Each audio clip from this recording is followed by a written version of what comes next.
dark? Are you scared?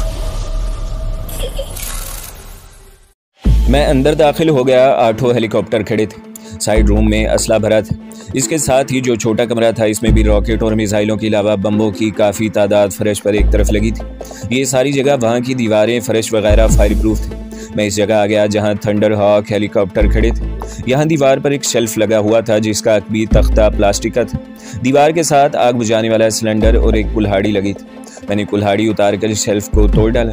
इसके तख्ते के टुकड़े किए, इन्हें असले वाले कमरे में ले जाकर बमों के ढेर के साथ लगाकर आग लगा दी। प्लास्टिक के टुकड़ों ने बहुत जल्द आग पकड़ ली। मैंने अपना रिवॉल्वर जेब में रख लिया। वहाँ शेल्फ में से एक लाइट सब मशीन गन उठाकर इसका मैगजीन चेक किया।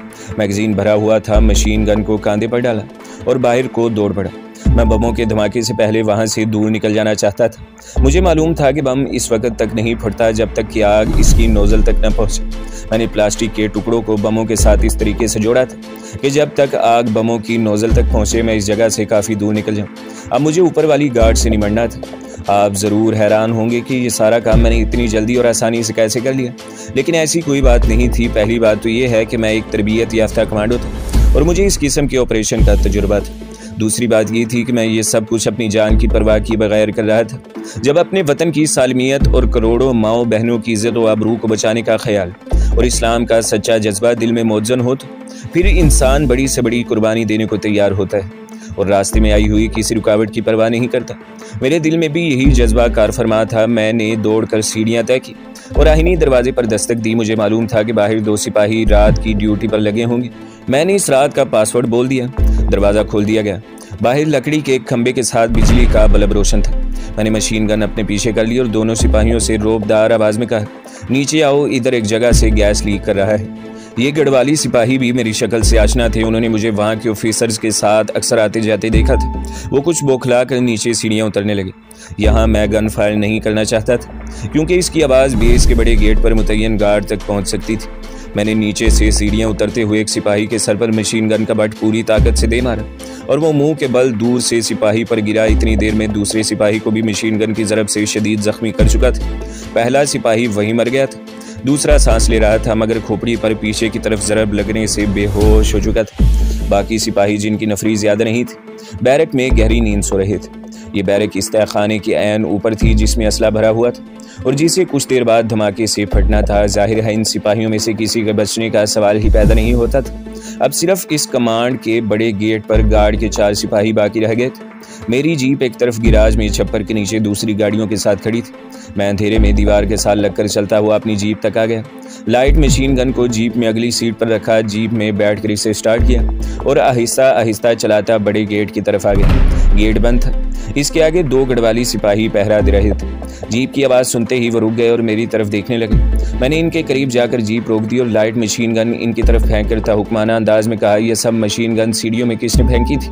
तुम इधर ड्यूटी देता है कि सोया रहता है? सुबह मैं स्क्वाड्रन लीडर साहब से कहकर तुम्हारा कोर्ट मार्शल कराऊंगा। दोनों सिपाही परेशान हो गए। वो मेरी शक्ल और रैंक से वाकिफ थे। मैं जीप से उतरकर गार्ड रूम की तरफ बढ़ा और रोब से बोला, इस गन को गार्ड रूम में मेरे सामने रख दो, चलो। एक सिपाही ने सब मशीन गन उठाई, दूसरे ने डबल मार्च करते हुए गार्ड रूम का दरवाज़ा खोल दिया। जब दोनों गार्ड रूम में आ चुके तो मेरा हाथ जेब में गया, रिवॉल्वर बाहर निकला। रिवॉल्वर की नाली ने पहले एक और फिर दूसरा शोला उगला और दोनों सिपाही वहीं ढेर हो गए। फायर की आवाज़ बैरक तक पहुंच गई थी मगर अब मुझे इसकी परवाह नहीं थी क्योंकि कोई दम भी वहाँ क़यामत का धमाका होने वाला था। मैंने औंधे मुंह पड़े हुए दोनों सिपाहियों के सर मशीन गन की बट मार मार कर कुचल डाले ताकि ये बाद में मेरे खिलाफ कोई बयान न दे सके। मुझे शुबा था कि मुमकिन है धमाके में गार्ड रूम बच जाए। अब मेरा रास्ता साफ था। गार्ड रूम से निकलते हुए मैंने बैरक की तरफ निगाह डाली। बैरक में अंधेरा छाया हुआ था। अगर कोई सोया हुआ सिपाही फायर की आवाज़ पर जाग पड़ता तो बैरक में रोशनी ज़रूर हो जाती।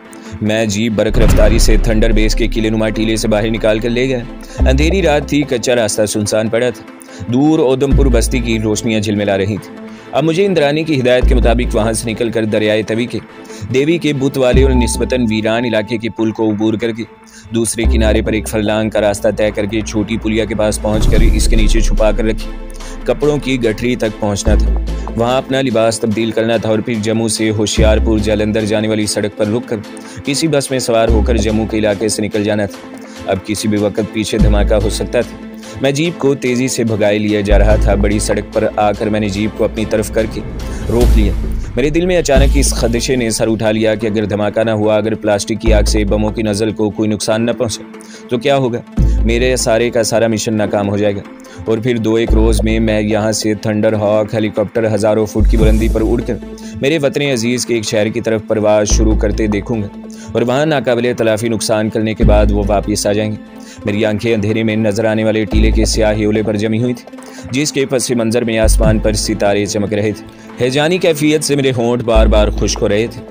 मैंने जीप सड़क से उतार कर एक तरफ दरख्तों के नीचे अंधेरे में खड़ी कर रखी थी। मैं बेचैनी से अपनी उंगलियों को मरोड़ने लगा। कभी होंठों को काटता, कभी उठकर जीप के पीछे आ जाता और कभी दरख्त की आड़ लेकर थंडर बेस के टीले को तकने लगता। अचानक मुझे किसी ने जोर से धक्का दिया। मैं मुंह के बल आगे को जमीन पर गिर पड़ा। जल्दी से उठा मगर फिर गिर पड़ा। जमीन डोल रही थी मगर जलजला नहीं था। टीले के अंदर 2 भयानक धमाके हुए थे जो इतनी शिद्दत के थे कि जमीन ऊपर नीचे हो गई थी और मैं उछल कर दोबारा गिर पड़ा। मैंने दरख्त के तने के गिर्द बाजू डालकर इसे जोर से पकड़ लिया। मेरी निगाहें दूर टीले पर लगी हुई थी। धमाके अभी तक हो रहे थे। फिर एक ऐसा धमाका हुआ कि दरख्त ने मुझे झटक कर परे फेंक दिया। अब जब मैंने टीले की तरफ देखा तो एक आतिशफिशा पहाड़ की तरह फटकर आग और अंगारे उगल रहा था। आग के शोले आसमान को छू रहे थे।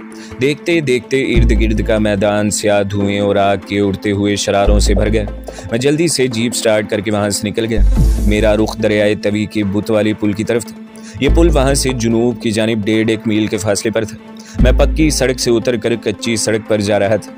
मैंने पीछे निगाह डाली। आसमान आग के शोलों से सुर्ख अंगारों की तरह दहक रहा था। मुझे इस अजीम कामयाबी पर बेहद खुशी हो रही थी। मेरा मिशन कामयाब हो गया था। तय खाने का सारा असलहा धमाकों से फट चुका था और थंडर हॉक हेलीकॉप्टरों के बचे रहने का सवाल ही पैदा नहीं होता था। सारे का सारा टीला आतिशफिशा पहाड़ी की तरह आग की लपेट में था। मेरी जीप दरियाए तवी के किनारे पहुंच गई। मैंने इंजन को चलते रहने दिया और खुद नीचे उतरा। सब मशीन गन जीप की अगली सीट पर ही पड़ी थी। मैंने ब्रेक हटाकर गियर लगाया और जीप को छोड़ दिया। देखते देखते रात के अंधेरे में जीप दरिया में गिरकर गायब हो गई। देवी के बुत वाला पुल खाली था। मैंने भागकर पुल उबूर किया।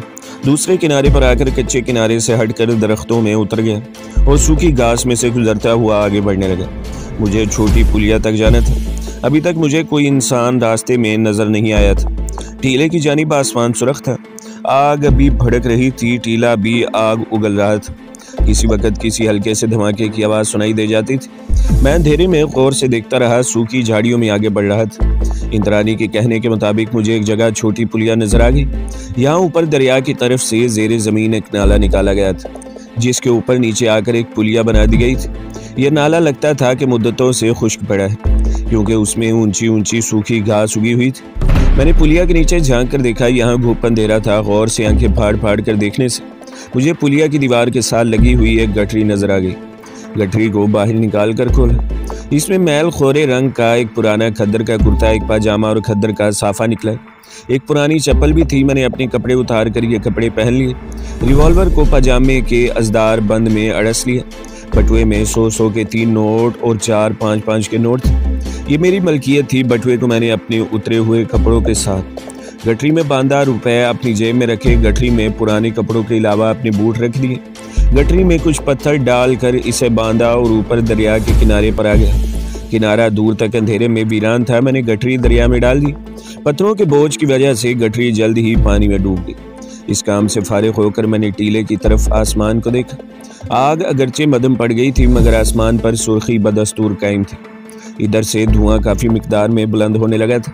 फिजा में बारूद की हल्की हल्की बू रच गई थी। अब दूर से फौजी गाड़ियों की आवाज़ें और साथ ही आग बुझाने वाली गाड़ियों की टन टन भी सुनाई देने लगी थी।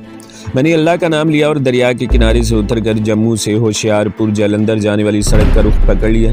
हमारी साथी इंद्रानी ने मुझे बताया था कि इस मुकाम से जुनूब मशरिक़ की तरफ चलते हुए जम्मू की हाईवे ज़्यादा दूर नहीं होगी। ये शॉर्टकट था। मैं थोड़ी ही दूर चला होऊंगा कि मुझे एक ट्रक की आवाज़ सुनाई दी। ट्रक की रोशनी मुझे दरिया के किनारे उगे हुए ऊंचे ऊंचे सरकंडों से साफ नजर आने लगी थी। इसका मतलब था कि सड़क यहाँ से बहुत करीब है। मैं रुक गया। ट्रक बड़ी तेज़ी से गुजर गया। इसके बाद दूसरा ट्रक और फिर तीसरा ट्रक गुजर गया। ये यकीनन फौजी ट्रक थे।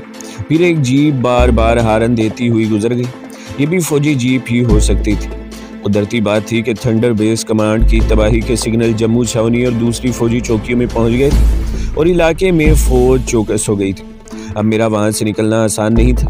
जाहिर है कि मिलिट्री इंटेलिजेंस भी हरकत में आ गई होगी और जम्मू जालंधर सड़क पर तो ख़ास तौर पर चेक पोस्टें कायम हो गई होंगी और ज़बरदस्त चेकिंग शुरू हो चुकी होगी। मेरी कमर के साथ जो रिवॉल्वर लगा था वो मुझे मरवा सकता था। मैं वहीं से तेज़ तेज़ कदमों से दरिया के किनारे चलने लगा। टीले की तरफ आसमान पर आग की सुर्खी अब गायब हो गई थी और इधर से फौजी गाड़ियों और मिलिट्री पुलिस की सीटियों की धीमी धीमी आवाज़ें बुलंद हो रही थी। दरिया पर पहुंचकर मैंने रिवॉल्वर निकाला और इसे ज़ोर से उछाल दिया। रिवॉल्वर हल्की सी आवाज़ के साथ दरिया में डूब गया। ये मेरा सरकारी रिवॉल्वर था। दिल्ली जाकर मैं कुछ दिनों के बाद इसकी गुमशुदगी या चोरी होने की रिपोर्ट लिखवा सकता था। मैं दरिया के किनारे से उतरकर सरकंडों में आ गया और बड़ी सड़क की तरफ चलने लगा। कुछ देर बाद सरकंडों के पीछे मुझे बड़ी सड़क दिखाई दी जिस पर से एक फौजी ट्रक रोशनी डालता हुआ तेजी से गुजर गया। मैं इस उलझन में पड़ गया कि क्या मेरा सड़क पर जाना मुनासिब रहेगा। इलाके में हंगामी हालात पैदा हो गए थे। इंडियन एयरफोर्स का एक बहुत बड़ा अड्डा तबाह कर दिया गया था। ये कोई मामूली बात नहीं थी। एयरफोर्स के साथ ही साथ आर्मी भी हरकत में आ गई होगी। अभी तक मुझे कोई सिविलियन बस वहां से गुजरती नजर नहीं आई थी। रात गहरी थी। मेरे हिसाब के मुताबिक रात के कोई 11 साढ़े 11 बजे का अमल होगा। यह हमने पहले से मालूम कर लिया था कि जम्मू से जालंधर और होशियारपुर की जानिब सारी रात लारियां चलती रहती हैं। सिर्फ रात 12 बजे के बाद 2-1 घंटे का वक्फा पड़ता है और अभी रात के 12 नहीं बजे थे। लेकिन जिस किस्म के ख़तरनाक हालात पैदा हो गए थे इनको मद्देनज़र रखते हुए किसी लारी का जम्मू शहर के अड्डे से निकलना मुझे मुश्किल नज़र आता था। गिड़गिड़ाहट की ज़ोरदार आवाज़ सुनाई दी। मैं सरकंडों के पास ही बैठ गया। मेरी नज़र आसमान पर थी। सितारों भरे आसमान पर से शोर मचाता हुआ एक हेलीकॉप्टर गुजर गया। इसका रुख थंडर बेस वाले टीले की जानिब था। जम्मू शहर में मुझे कोई नहीं जानता था। खतरा सिर्फ ये था कि अगर मिलिट्री पुलिस वाले दूसरे आदमियों के साथ मुझे भी हिरासत में ले लेते हैं तो काम ख़राब हो सकता था, क्योंकि अब मैं इंटेलिजेंस हेडक्वार्टर दिल्ली में भारत सरकार का एक जिम्मेदार अफसर था और अगर मैं अपनी शनाख्त जाहिर नहीं भी करता तो इस बात का इम्कान मौजूद था कि किसी मरहले पर इन्हें मेरी हैसियत का इल्म हो जाए और हेडक्वार्टर मुझसे पूछ शुरू हो जाए कि जम्मू किस मकसद के लिए गया था। जबकि मेरे साबिक चीफ परशोत्तम दास टंडन मेरे ख्याल के मुताबिक पहले ही मेरी सरगर्मियों पर शक था। इसे ये शक नहीं था कि मैं पाकिस्तान से अपने तौर पर रज़ाकाराना हैसियत से आया हुआ जासूस हूँ, बल्कि ये शक था कि मैं एक जिम्मेदार भारतीय अफसर होने की हैसियत से किसी दूसरे मुल्क के लिए जासूसी कर रहा हूँ। अब अगर मेरे महकमे वालों को पता चल जाता कि मैं जम्मू था और उसी रात थंडर बेस तबाह हुआ तो मुझ पर किसी गैर मुल्क के लिए जासूसी करने का इल्ज़ाम लग सकता था, क्योंकि मैं दफ्तर से छुट्टी लेकर आराम करने के लिए शिमला गया हुआ था। शिमला के होटल में अब भी मेरा अटैची केस वगैरह पड़ा था। होटल वालों को मैंने ये कहा था कि एक ज़रूरी काम से मुझे अम्बाले जाना पड़ गया है। एक आध हफ्ते में वापस आ जाऊँगा। इन दिनों के मैं इन्हें एडवांस पैसे भी दे आया था। मैं इन्हीं ख्यालात में उलझा हुआ था और सड़क पर इस दौरान में 2 और फौजी जीपें गुजर गई। हेलीकॉप्टर दूर फिजा में कुछ देर चक्कर लगाने के बाद ज़मीन पर उतर गया। यहाँ से मैं वापस ओदमपुर की बस्ती में नहीं जा सकता था। वहाँ मेरे लिए कदम कदम पर मौत मुँह खोले हुए खड़ी थी।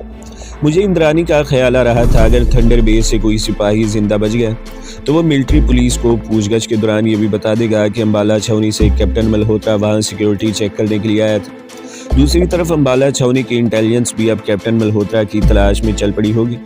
ओशा को जब पता चला होगा कि जिस थंडर बेस में इसका boyfriend captain Malhotra security checking के लिए आया था वो मुकम्मल तौर पर तबाह हो गया है, तो अपने महबूब का पता करने ज़रूर मिलिट्री पुलिस वालों के पास जाएगी और फिर इन्हें यह बताने से भी गुरेज नहीं करेगी कि एक आदमी ने जो इंद्रानी बोर्डिंग हाउस में ठहरा हुआ था मुझे कैप्टन मल्होत्रा से फ़ोन पर बात करवाने का वादा किया था और फ्लाइंग ऑफिसर चड्डा ने इस आदमी यानी मुझसे ओशा का तारुफ कैप्टन मल्होत्रा कहकर कराया था। ऐसी सूरत में मिलिट्री पुलिस ज़रूर इंद्रानी बोर्डिंग हाउस पर छापा मारेगी और इंद्रानी ने मुझे पहले ही बता दिया था कि दूसरे रोज़ ओशा की लाश दरियाए तवी में तैर रही होगी। लेकिन अगर ओशा इंद्रानी के हाथ ना आ सकी तो इंद्रानी के पास जहर खाने के सिवा और कोई चारा नहीं होगा और वो ज़रूर खुदकुशी कर लेगी। इन हालात का तकाजा यही था कि मैं उधमपुर और जम्मू शहर से जितनी जल्दी हो सके दूर निकल जाऊं। मैं सरकंडों में छुपकर सड़क से थोड़ी ही दूर बैठा हुआ था। मुझे जम्मू की तरफ से लारी के इंजन की आवाज़ सुनाई दी, फिर सड़क पर रोशनी की लकीर से फैल गई। इंजन की आवाज़ से मैंने अंदाज़ा लगा लिया कि ये फौजी ट्रक नहीं है बल्कि लारी है। मैंने खुदा का नाम लिया और सरकंडों से निकलकर सड़क के किनारे पर आकर खड़ा हो गया। साफा मैंने देहातियों की तरह अपने सर पर लपेट लिया था। सड़क पर आने वाली गाड़ी की रोशनी फैलती चली जा रही थी।